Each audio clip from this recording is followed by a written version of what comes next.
আইন শৃঙ্খলা পরিস্থিতির খবর জানাতে গাজীপুর থেকে যুক্ত হচ্ছেন সহকর্মী নজরুল ইসলাম। নজরুল, বর্তমান পরিস্থিতি এখন কেমন দেখছেন, বিস্তারিত জানাবেন।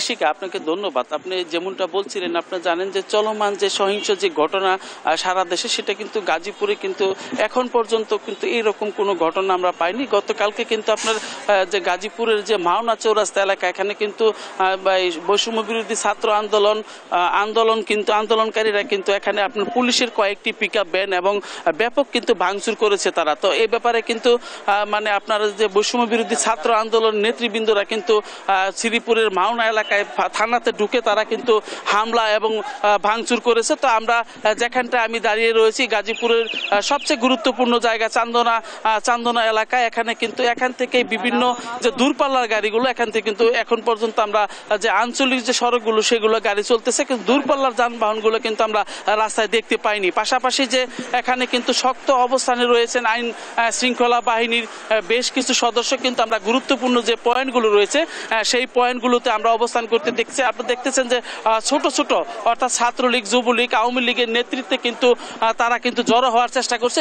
রাস্তার পাশে আমরা দেখতে পাচ্ছি যে এখানে কিন্তু সব ধরনের নেতৃবৃন্দরা কিন্তু এখানে আসছেন এবং পাশাপাশি আতঙ্ক কিন্তু বিরাজ করছে। এই আতঙ্কের কারণে কিন্তু আজকে যে তারা অসহযোগ আন্দোলন ডেকেছে, এর পরিপ্রেক্ষিতে কিন্তু আমরা দেখতে পেয়েছি যে অধিকাংশ দোকানপাট, ব্যবসা প্রতিষ্ঠান কিন্তু বন্ধ রেখেছে তারা হট্টগোলের কারণে, যাতে কোনো নাশকতা বা কোনো কিছু না হয়, এই আতঙ্ক থেকে কিন্তু তারা দোকানপাট বন্ধ রেখেছেন। তো আমরা দেখেছি সড়কের পাশেই কিন্তু এখানে শক্ত অবস্থানে আওয়ামী লীগ অবস্থান করছেন এবং আমি যদি দেখাতে চাই, এখানে কিন্তু আওয়ামী লীগের নেতৃবৃন্দ কিন্তু যাতে নৈরাজ্য এবং বিশৃঙ্খলা সৃষ্টি করতে না পারে এর জন্য কিন্তু তারা শক্ত অবস্থান নিয়েছেন।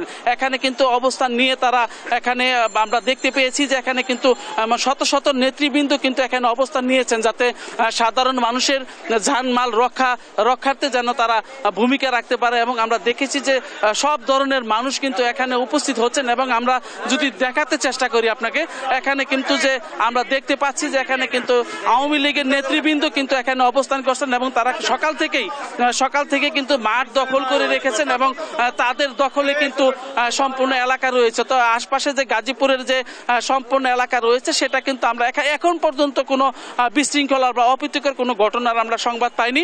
তবে আতঙ্ক সাধারণ মানুষের মধ্যে রয়েছে। সাধারণ মানুষ কিন্তু দোকানপাট, ব্যবসা প্রতিষ্ঠান বন্ধ রেখে কিন্তু এখন একটি কিন্তু মানুষের মধ্যে সব জায়গায় কিন্তু রাস্তাঘাট আমরা ফাঁকা দেখতে পেয়েছি। তো এই অবস্থায় গাজীপুরের প্রতিটি এলাকার চিত্র এখন মোটামুটি সব জায়গায় কিন্তু যাতে কোনো জানমাল নষ্ট না করতে পারে, এই কারণে কিন্তু বিভিন্ন পয়েন্টগুলোতে আওয়ামী লীগ নেতাকর্মীদের অবস্থান আমরা দেখতে পেয়েছি এবং পাশাপাশি আমরা দেখতে পেয়েছি যে মহাসড়কের গুরুত্বপূর্ণ জায়গাগুলোতে পুলিশের সাজোরা যান নিয়ে কিন্তু তারা অপেক্ষা করছেন এবং অবস্থান করছেন। যাতে নজরুল, অনেক ধন্যবাদ আপনাকে। আমরা গাজীপুর থেকে আইন শৃঙ্খলা পরিস্থিতির সবশেষ খবর জানছিলাম।